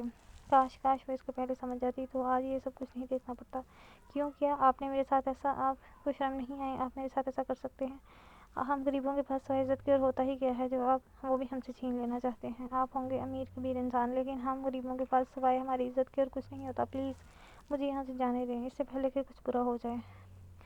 صبر جانے من، چلی جانا۔ میں کون سا تمہیں ساری زندگی یہاں رکھنے کے لیے لایا ہوں؟ میں تو تمہیں بسانا چاہتا ہوں، اور بسانے کے لیے میرے پاس حویلی میں میری اپنی ملکیت میں ایک خوبصورت کمرہ موجود ہے۔ تو میں صرف تب آتا ہوں جب میں اپسیٹ ہوتا ہوں۔ میرا ارادہ نہیں تھا تمہیں یہاں لانے کا، لیکن وہ کیا ہے نا، تمہارے کزن کے ساتھ دیکھ کر نا میرے سینے میں ایسی آگ جلی کہ اسے بجھانے کے لیے مجھے تمہیں یہاں لانا ہی پڑا۔ کیا پوچھ رہی تھی تم کہ میں تمہیں یہاں کیوں لے کر آیا ہوں؟ تم میری پیاری سی جانے من، تمہیں یہاں نکاح کرنے کے لیے لے کے آیا ہوں۔ تمہارے پاس دو آپشنز ہیں، اگر تم گھر واپس آنا چاہتی ہو تو شرافت سے نکاح کر لو، اگر نہیں تو میں تمہیں ساری زندگی یہاں اپنے ساتھ رکھنے کے لیے تیار ہوں۔ نکاح کے بنا مجھے کوئی اعتراض نہیں، کیونکہ میرے لیے تمہارا ہونا ضروری ہے۔ میرے لیے یہ بات اہمیت رکھتی ہے کہ تم میرے ساتھ ہو۔ تم کس کنڈیشن میں ہو اور اس بات سے مجھے فرق نہیں پڑتا۔ وہ بالکل پرسکون سا اس کے دائیں بائیں گھوم رہا تھا۔ اپنی بات مکمل کرنے کے بعد اس نے اس کی سجی ہوئی آنکھوں کو نہیں دیکھا تھا۔ وہ جانتا تھا وہ اپنی فیملی کو منا لے گا، لیکن اس وقت دادا جان آج کل پہلے ہی بہت زیادہ پریشان تھے۔ ان کا سارا کام مکرش سنبھالتا تھا، اور مکرش جب سے گیا تھا تب سے ہی ان کاموں میں بہت سارے مسئلے ہو رہے تھے۔ دادا جان کی سوچ کو پہنچنے والا ان کے سب پوتوں میں صرف مکرش ہی تھا، لیکن اس سے وہ خود ناراض ہو چکے تھے۔ ایسے میں اس کے کاموں کو سنبھالنا کافی مشکل تھا، اور وہ ان دنوں دادا جان کے سامنے ایسی کوئی بات بھی نہیں کرنا چاہتا تھا، اور وہ اپنی خواہش کو دادا کی ضد کی نظر نہیں کر سکتا تھا، اس لیے وہ اس معاملے میں بالکل خاموش ہو گیا تھا۔ لیکن زرشی کی طرف سے ایک ڈر اس کے دل میں گھر کر گیا تھا۔ اسے سمجھ نہیں آ رہا تھا کہ اگر زرشی کی شادی ہو گئی یا دادا جان کا موڈ بہتر ہونے سے پہلے اس کی شادی کا فیصلہ کر لیا گیا تو پھر وہ کیا کرے گا۔ اسے کسی بھی قیمت پر دادا جان کو بھی منانا تھا۔ میں کبھی زندگی میں آپ سے نکاح نہیں کروں گی، اور نہ ہی یہاں رہوں گی۔ مجھے ابھی اسی وقت اپنے گھر چھوڑ کے آؤ، ورنہ لفظ سے چھیڑا مجھے کوئی میرا کچھ نہیں اکھاڑ سکتا۔ لیکن تمہارے پاس دو راستے میں نے رکھے ہیں، فیصلہ کر لو، مولوی صاحب آنے والے ہیں۔ وہ کہہ کر رکا نہیں بلکہ تیزی سے کمرے سے نکل گیا، کیونکہ اس لڑکی کے آنسو اسے ہمیشہ کمزور بنا دیتے تھے۔ پیچھے اس کے چیخنے چلانے کی آوازیں آتی رہیں۔ تھوڑی دیر میں مولوی صاحب حاضر تھے۔ وہ وہیں پر دائیں بائیں چکر لگا رہا تھا۔ شدید ٹینشن کے عالم میں وہ سگریٹ نوشی کرتا تھا، اور اس وقت اسے بہت ساری ٹینشنوں نے گھیرا ہوا تھا۔ اگر دادا جان کو اس کے نکاح کے بارے میں پتہ چل گیا تو گھر میں ہنگامہ ہو جائے گا، اور اگر انہیں پتہ چل گیا کہ اس نے ایک اور لڑکی کو اغوا کر کے اس سے نکاح کیا ہے تو نہ جانے اس کا کیا حال کریں گے۔ وہ جانتا تھا وہ اس حویلی کے اصولوں کے خلاف کام کر رہا ہے۔ زرشی نے اسے ہر طرف سے نا امید کر دیا تھا۔ اگر وہ اسے محبت کی تھوڑی سی بھی امید دیتی تو شاید یہ قدم کبھی نہ اٹھاتا، لیکن زرشی اس کے قدم اٹھانے کو تیار ہی نہیں تھی۔ وہ اپنی زرشی کو کسی دوسرے کو دیکھنے بھی نہ دے، اور وہ اس شخص کے ساتھ آئس کریم پارلر لے کر گیا تھا۔ زرشی کا اس کے ساتھ بائک پر بیٹھنا اسے سلوا کر رکھ گیا تھا۔ السلام علیکم شاہ صاحب، آپ یہاں؟ آپ کا نکاح ہے؟ مجھے لگا نہ جانے کس کے نکاح میں مجھے بلایا گیا ہے۔ مولوی صاحب اس سے سلام دعا کرتے ہوئے کہنے لگے، وعلیکم السلام جی، میرا نکاح ہے، آپ تشریف رکھیں، میں نے نکاح کی تیاری کی ہوئی ہے۔ شاہ جی خدا کے لیے میرے ساتھ ایسا نہ کریں، تمہارے ہاتھ پیر جوڑنے سے کچھ نہیں ہوگا لڑکی، فیصلہ میں کر چکا ہوں، اب آگے تم بتاؤ کہ تم کیا کرو گی۔ میں نکاح کر کے تمہیں اپنی عزت بنانا چاہتا ہوں، تمہیں اپنی حویلی کی شہزادی بنانا چاہتا ہوں، تمہیں اپنے دل کی ملکہ بنانا چاہتا ہوں، اور اگر تم بنا نکاح کے میرے ساتھ رہو گی تو تم جانتی ہو کہ وہ رشتہ کیا کہلائے گا۔ مجھے کوئی اعتراض نہیں وہ رشتہ بنانے پر بھی، مجھے بس اس چیز سے مطلب ہے کہ تم میرے پاس رہو، میرے ساتھ رہو، میری باہوں میں رہو، فیصلہ کرو۔ باہر مولوی صاحب انتظار کر رہے ہیں، انہیں واپس بھیجنا ہے۔ اور ایک اور بات میں کلیئر کر دوں، نکاح کی صورت میں تم یہاں سے واپس جا سکتی ہو، میں تمہاری پڑھائی تک تمہیں وقت دوں گا، لیکن اگر تم بغیر نکاح کے میرے ساتھ رہنا چاہتی ہو تو تم واپس کبھی نہیں جا پاؤ گی، تمہیں ہمیشہ میرے پاس ہی رہنا ہوگا۔ وہ اسے دیکھتا ہوا اٹھ کر کھڑا ہو گیا۔ وہ کافی دیر سے ان سب چیزوں کے بارے میں سوچ رہی تھی۔ لگتا ہے تم نے بنا نکاح کے میرے ساتھ رہنا ہے، وہ مسکرا کر کہتا دروازے کی طرف جانے لگا۔ میں نکاح کے لیے راضی ہوں۔ وہ ابھی دروازے تک پہنچا تھا جب اسے پیچھے سے آواز آئی۔ اس کے چہرے پر گہری مسکراہٹ آ گئی۔ اس کے لیے لایا خوبصورت سرخ دوپٹہ اس کے گرد اچھی طرح سے لپیٹ دیا تو پھر جان ہمیں زیادہ دیر نہیں کرنی چاہیے، باہر مولوی صاحب انتظار کر رہے ہیں۔ وہ اچانک بول اٹھا، اور وہ لڑکی بہت ڈری ہوئی تھی کہ نہ جانے وہ نکاح کیسے ہوگا۔ وہ اس وقت اس کے اتنے قریب تھا کہ زرشی کا دل بہت تیزی سے دھڑکنے لگا، جبکہ وہ اس کے گرد اپنی باہوں کے ساتھ تنگ کرتے ہوئے وہ قدم باہر کی طرف لے گیا، لیکن یہ سمجھا نہیں بھولا تھا کہ وہ باہر جا کر اس طرح سے ریئیکٹ کرے گی۔ وہ خاموشی سے سر جھکائے بیٹھی تھی، کچھ گواہان کی موجودگی میں وہ اسے نقاب پڑھوا رہا تھا۔ وہ خاموش بیٹھی یہ لمحات کے گزر جانے کا انتظار کر رہی تھی۔ اتنی بے بسی اس نے زندگی میں پہلے کبھی محسوس نہیں کی تھی۔ وہ اس سے نکاح کرنا چاہتا تھا، اور اگر وہ نکاح سے انکار کر دیتی تو وہ اس سے آزادی چھین لیتا۔ وہ اس سب سے کچھ چھین لینا وہ اس کی پاور سے انجان نہیں تھی۔ اگر وہ اپنے گھر سے غائب ہو جاتی تو لوگوں کی نظر میں وہ ایک آوارہ بدچلن بد کردار لڑکی بن جاتی۔ وہ یہاں اسے گھر جا کر اپنے ماں باپ کو اپنی غیر حاضری کی کیا وجہ بتائے گی؟ انہیں جواب تو دینا ہی تھا۔ اس تھوڑے سے وقت میں اس کے ماں باپ نے اس کے بارے میں کیا کیا سوچ لیا ہوگا۔ یقیناً ان سب دونوں نے احمد سے رابطے کرنے کی کوشش ضرور کی ہوگی، اور گھر کے دروازے سے وہ کہاں غائب ہوئی، اس کا جواب تو اور اس وقت اس کا ذہن اتنا خالی تھا کہ وہ کسی بھی سوال جواب دینے کے لیے تیار نہیں تھی۔ اور یہ آدمی اس سے نکاح کرنے جا رہا ہے۔ اس وقت اس کی ساری سوچیں اس کے بوڑھے ماں باپ کی طرف گھوم رہی تھیں۔ بس کیسے بھی اسے اپنے ماں باپ کی طرف سے بے فکر کرنا تھا، کہیں یہ بات حویلی تک نہ پہنچ گئی ہو۔ وہاں کے ملازم تو پہلے ہی اس کی ذات کو اپنے گندے الفاظ کا نشانہ بنا چکے تھے۔ مولوی صاحب اس سے سوال کر رہے تھے، جبکہ وہ خاموش نگاہوں سے ان سب کو دیکھتی جواب دیتی نکاح نامے پر دستخط کرنے لگی۔ لمحوں کا کھیل تھا، اور وہ زرشے جعفر خان سے زرشے زراور شاہ بن چکی تھی۔ نکاح کے بعد اسے واپس اسی کمرے میں لا کر بٹھا دیا گیا تھا۔ اس کے بعد کافی دیر تک باہر سے آوازیں آتی رہیں، لیکن اندر کوئی بھی نہیں آیا تھا۔ اس نے مولوی صاحب کے سامنے اس بات کا بالکل احساس نہ ہونے دیا کہ اس کے ساتھ کسی طرح کی کوئی زبردستی کی جا رہی ہے۔ تھوڑی دیر کے بعد باہر خاموشی چھا گئی۔ اس کی نگاہیں دروازے پر جمی ہوئی تھیں، اس کے چہرے پر فاتحانہ مسکراہٹ تھی۔ وہ آہستہ آہستہ قدم اٹھاتا اس کی طرف بڑھ رہا تھا۔ محبت گویا لینے کا خمار اس کی نگاہوں سے چھلک رہا تھا۔ اس کی چال میں واضح سرور تھا، اور اس کی طرف سے بے فکر ہو چکا تھا۔ شاہ جی، آپ نے مجھ سے وعدہ کیا تھا کہ نکاح کے فوراً بعد آپ مجھے گھر چھوڑ کر آئیں گے، تو چلیں مجھے گھر چھوڑ کے آئیں۔ میرے گھر والے پریشان ہو رہے ہوں گے، تو پلیز اب آپ اپنا وعدہ نبھائیں اور مجھے میرے گھر چھوڑ کے آئیں۔ وہ اس کے سامنے ہاتھ جوڑتے ہوئے التجا کر رہی تھی۔ میری جان، میں تمہیں گھر چھوڑ کر آ رہا ہوں نا، اس میں رونے والی کون سی بات ہے؟ تمہاری آنکھوں میں اب یہ پانی نظر آیا تو مجھ سے برا اور کوئی نہیں ہوگا۔ اپنے ہاتھوں سے اس کے چہرے کو تھامتے ہوئے اس نے نرمی سے اس کے دونوں گالوں پہ بہتے پانی کو اپنی انگلیوں کی پوروں سے صاف کیا۔ اس کا انداز انتہائی بے باک تھا، جیسے اسے سامنے والے کی مرضی سے کوئی لینا دینا ہی نہیں تھا۔ وہ آہستہ سے اس کی کمر میں ہاتھ ڈالتا اسے اپنے بہت قریب کر چکا تھا، جبکہ وہ جو پہلی بار زندگی میں کسی مرد کی پناہوں میں آئی تھی کانپنے لگی۔ چھوڑیں مجھے، آپ کیا کر رہے ہیں؟ اپنے آپ کو اس مضبوط حصار میں تنگ پا کر وہ مزاحمت کرتے ہوئے اس سے کہنے لگی، لیکن سامنے والا تو جیسے اپنے ہوش و حواس سے بیگانہ ہو چکا تھا۔ اس کے انداز میں بے حد نرمی تھی، جبکہ زرشے مزاحمت کرنے کی بھرپور کوشش کر رہی تھی، لیکن اس کی مزاحمت کا مکمل نظر انداز کرتا اسے اپنے قریب کرتے ہوئے اس کا نازک سا وجود اپنی باہوں میں بھر کر اپنے سینے میں بھینچ گیا۔ میرا دل تو چاہ رہا ہے کہ میں ساری تہیں پار کر دوں، آج تمہیں اپنا بنا کر ساری دنیا مٹا دوں، ہمیشہ کے لیے تمہیں اپنا بناؤں، لیکن آج تو تمہیں واپس چھوڑنے کا وعدہ کیا ہے، اور زراور شاہ اپنی بیوی سے کیا پہلا وعدہ توڑے گا نہیں۔ اور جہاں تک بات ہے تمہارے ساتھ خوبصورت وقت گزارنے کی، وہ تو اب کبھی بھی گزر سکتا ہے۔ اس کے لیے تو مجھے تمہاری بھی اجازت کی ضرورت نہیں، اس لیے آج میں تمہیں جانے کی اجازت دے رہا ہوں، لیکن آگے کی میں گارنٹی نہیں دیتا۔ بس آج میں تمہیں تمہارے گھر لے چلتا ہوں، بہت دیر ہو چکی ہے، رات کے 10 بج رہے تھے، گھر والے پریشان ہو رہے ہوں گے، لیکن تمہیں گھبرانے کی بالکل ضرورت نہیں ہے۔ کہہ دینا کہ احمد کا موٹر سائیکل خراب ہو گیا تھا، کیونکہ میرے آدمی اب تک اس کا کام کر چکے ہوں گے۔ وہ بالکل نارمل انداز میں بولا۔ کیا کیا ہوگا آپ نے احمد بھائی کے ساتھ؟ ارے زیادہ کچھ نہیں کیا، بس کچھ لوگوں نے راستے میں اس کا موبائل فون اور پیسے وغیرہ چھین لیے ہیں، باقی اس کے ساتھ برا میں نے کچھ بھی نہیں کیا۔ آخر تم اسے اپنا بھائی مانتی ہو، اور کیا تمہیں لگتا ہے میں اپنے سالے کے ساتھ کچھ ایسا کروں گا؟ نہیں، ہرگز نہیں، میرا سالہ میرے لیے بہت عزیز ہے، لیکن تمہارا بھائی مجھے بالکل پسند نہیں آیا۔ ادھر تمہاری اس کے ساتھ شادی کی بات چل رہی ہے، اور ادھر تم اسے اپنا بھائی بنا کر گھوم رہی ہو، تو بندہ غصہ تو ہوگا نا۔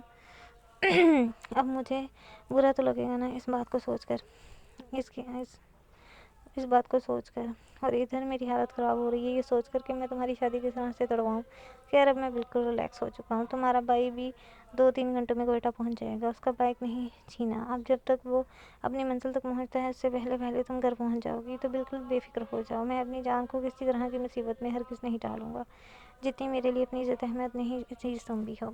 تم بس کہہ دینا کہ راستے میں موٹر سائیکل خراب ہو گیا تھا، جس کی وجہ سے تمہیں آنے میں دیر ہو گئی۔ اس نے پرسکون کرنے کی خاطر یہ بھی بتا دیا تھا کہ احمد بندوق دیکھ کر حصہ ڈر گیا تھا اور اپنی جان کی بھیک مانگنے لگا تھا۔ اب ایسا تو ممکن ہی نہیں تھا کہ وہ کسی کو بھی اس واقعے کی بھنک میں پڑنے دے، کیونکہ یہ سوال اس کی غیرت کا تھا اور وہ اپنی بزدلی کو نظارہ بنا کر کسی کے سامنے پیش نہیں کر سکتا تھا۔ اس لیے وہ اس چیز پر خاموش ہی رہنے والا تھا، اور یقیناً یہ بات بھی اس واقعے کے ساتھ ہی دب جانی تھی۔ وہ ساری پلاننگ پہلے ہی کر چکا تھا۔ اس کے شاطر دماغ کو سوچتے ہوئے درشے کا دماغ چکرا کر رہ گیا۔ ڈارلنگ، میرا خیال ہے تمہیں گھر نہیں جانا۔ اگر تمہارا کوئی ارادہ نہیں ہے تو میرے لیے تو یہ رات چاند رات سے کم نہیں ہوگی، اور اس رات میں ہم ایک دوسرے کے ہو جاتے ہیں۔ تمہیں اپنے نکاح میں لے کر ویسے تو میں تمہیں اپنا ہی چکا ہوں، لیکن تمہیں پوری طرح اپنا بنا کر میں تم پر اپنی مہر لگانا چاہتا ہوں۔ وہ اچانک اس کے ماتھے پر لب رکھتا، اس کے لبوں تک جا سفر شروع کر چکا تھا، لیکن اس سے پہلے کہ وہ اس کے لبوں تک سفر طے کرتا وہ پیچھے ہٹ کر اسے دور ہو گئی۔ پلیز مجھے گھر چھوڑ کر آئیں، بہت ہو چکا۔ میں نہیں جانتی آپ نے کیا کیا، کیسے کیا، مجھے بس میرے گھر جانا ہے۔ خدا کے لیے اب ایک اور سیکنڈ بھی آپ کے پاس نہیں رک سکتی۔ وہ اس کے سامنے ہاتھ جوڑ چکی تھی، جبکہ اس کے آنسو دیکھ کر ایک بار پھر زراور کا دل بے چین ہونے لگا۔ اس کی ہوش تو وہ بعد میں ٹھکانے لگائے گا ارادہ رکھتا تھا، اس وقت وہ اسے گھر چھوڑنا چاہتا تھا۔ اس کا ہاتھ تھامتے ہوئے گھسیٹنے والے انداز میں اسے اپنے ساتھ باہر کی طرف لے جا رہا تھا۔ درشے، میری جان، میری بچی، کہاں تھی تم؟ تمہارے بابا تمہیں ڈھونڈ ڈھونڈ کر پریشان ہو گئے تھے۔ اب تو ہم پولیس میں رپورٹ لکھوانے جا رہے تھے کہ نہ جانے ہماری بچی کہاں ہوگی۔ میرا تو دل ہی نہیں چاہ رہا تھا تمہیں احمد کے ساتھ بھیجنے پر، اور پھر احمد فون بھی نہیں اٹھا رہا تھا۔ جب بھی اسے فون کروں آگے سے فون بن جاتا تھا۔ میرا تو دماغ خراب ہو گیا تھا۔ تمہارے بابا بھی پریشانی سے کبھی ادھر تو کبھی ادھر جا رہے تھے۔ حویلی گئے تو پتہ چلا زراور صاحب کہیں کام سے گئے ہوئے ہیں، ہمیں تو کوئی راستہ ہی نظر نہیں آ رہا تھا۔ اب بھی اگر تم گھر واپس نہ آتی تو ہم پولیس میں جانے والے تھے۔ شکر ہے میری بچی گھر واپس آ گئی ہو۔ کیا تھا، کچھ بتا تو صحیح، خاموش کیوں ہو رہی ہے؟ اپنا موبائل تو اس کے پاس کبھی موجود ہی نہیں تھا، اور نہ ہی اسے کبھی موبائل فون کی ضرورت محسوس ہوئی تھی۔ اس کی صرف ایک ہی دوست تھی عنایہ، اور اس سے بات کرنے کے لیے اس نے فون کا کبھی بھی استعمال نہیں کیا تھا۔ امی جان، کچھ نہیں ہوا، بس راستے میں احمد بھائی کی بائک خراب ہو گئی تھی۔ وہ خود بھی اتنے زیادہ لیٹ ہو گئے، ہم نے بائک ٹھیک کروائی اور پھر انہوں نے مجھے گھر چھوڑا۔ اندر آنے کا وقت نہیں تھا، وہ کوئٹہ کے لیے نکل گئے، تو خدا کا شکر ہے کہ ہمیں مکینک مل گیا، ورنہ پتہ نہیں اور کتنی دیر لگ جاتی۔ اس نے زراور کا بہانہ سنایا ہوا سنایا۔ شکر ہے اللہ کا تو گھر واپس آ گئی، ورنہ آج ہماری جان نکل جانی تھی۔ وہ جانتی تھی کہ زراور اسے کسی قیمت پر نہیں چھوڑے گا، اور اگر اس نے نکاح سے ہی انکار کر دیا تو کیا ہوگا؟ ہاں، ویسا کر سکتا تھا، کیونکہ نکاح نامے کے تمام تر کاغذات اور فوٹو صرف اسی کے پاس تھے۔ ہر چیز کا انتظام اسی نے کیا تھا، تو وہ کسی کو جانتی بھی نہ تھی۔ اس وقت صرف اسے گھر آنے کی جلدی تھی، لیکن اب اسے جیسے جیسے ہوش آ رہا تھا وہ ان سب باتوں کے بارے میں سوچ رہی تھی۔ اگر آگے اس کے ماں باپ اس کی شادی کے بارے میں سوچیں گے تو کیا ہوگا؟ یہ سب کچھ صرف وقتی ہے۔ یا الہی، اب کیا ہوگا؟ میں کیا کروں گی؟ پلیز میری مدد کرو۔ اپنی عزت اور اپنے ماں باپ کے لیے میں نے یہ قدم اٹھا تو لیا ہے، لیکن اس کا انجام کیا ہوگا مجھے نہیں پتا۔ میرے مالک، میرے لیے بہتر فیصلہ کر۔ بے شک تو دو جہانوں کا مالک ہے، تجھ سے بہتر کوئی نہیں۔ وہ دونوں ہاتھ اٹھائے اپنے لیے دعا مانگ رہی تھی، کیونکہ اللہ کے علاوہ اور کوئی نہ تھا جس کو وہ اپنے دکھ سنا سکتی۔ وہ واپس گھر آیا تو اس کے لبوں پر ایک جاندار مسکراہٹ تھی۔ وہ بے تحاشا خوش تھا، اپنی پہلی اور آخری خواہش کو آج وہ حاصل کر چکا تھا۔ وہ اس کی ہو چکی تھی، اس حقیقت کو اب کوئی نہیں بدل سکتا تھا۔ اس سوچ نے اسے اندر تک پرسکون کر دیا تھا۔ صرف دادا جان کو منانا تھا، اور پھر ان کے حکم سے پورے گھر والوں کو ان کی بات ماننی پڑتی۔ ان کے سامنے آواز بلند کرنے کی ہمت تو کسی میں بھی نہیں تھی۔ اسی لیے اس نے فیصلہ کر لیا تھا کہ وہ دادا جان کو اپنی اور درشے کی رشتے کے لیے منائے گا، اور اسے یقین تھا کہ وہ ایسا کر لے گا۔ تھوڑا مشکل تھا، لیکن وہ جانتا تھا کہ دادا جان کا لاڈلا پوتا مکرش جس چیز کے لیے دادا جان کو منانا چاہے وہ منا کر ہی دم لیتا ہے، اور وہ اس معاملے میں مکرش کو ہی دادا جان کے آگے کرنے کا ارادہ رکھتا تھا۔ باقی اگر وہ شناور کو منا لے تو ممکن تھا کہ دادا جان کو وہ بھی آسانی سے منا سکے۔ دادا جان نے پچھلے دنوں اس کے سامنے شرط رکھی تھی کہ وہ گھر واپس آ جائے تو دادا جان اس کی ہر بات مان لیں گے۔ ابھی تک تو شناور نے اس چیز پر کسی طرح کا کوئی جواب نہیں دیا تھا، لیکن وہ جانتا تھا کہ وہ اپنے بھائی کی مدد ضرور کرے گا۔ کچھ سوچتے ہوئے اس نے سب سے پہلے شناور کو ہی فون کیا تھا۔ آخر اس کے بھائی کا نکاح ہو چکا ہے، یہ بات اسے تو پتہ چلنی ہی چاہتی تھی۔ صبح تقریباً 5:30 بجے کا وقت تھا جب اس کا فون بجا۔ اتنی صبح بھلا کون اسے فون کر رہا تھا؟ اوکے تو گائز، اب ہمیں دیں اجازت، اور اب ہم آپ سے ملیں گے نیکسٹ ایپیسوڈ میں۔ تو ہمیں بتائیں کہ ہمارا ناول آپ کو کیسا لگ رہا ہے۔ تو کائنڈلی میرے چینل کو لائک اور سبسکرائب کر دیں، اور بتائیں کہ آگے ہم آپ کے لیے مزید کون سے ناولس لے کے آئیں، ہمیں کمنٹ میں بتا دیا کریں۔ تاکہ ہمیں پتہ ہو کہ آگے یہ والا ناول ہم نے ریڈ کرنا ہے۔ اوکے جی، ہمیں دیں اجازت، اللہ حافظ۔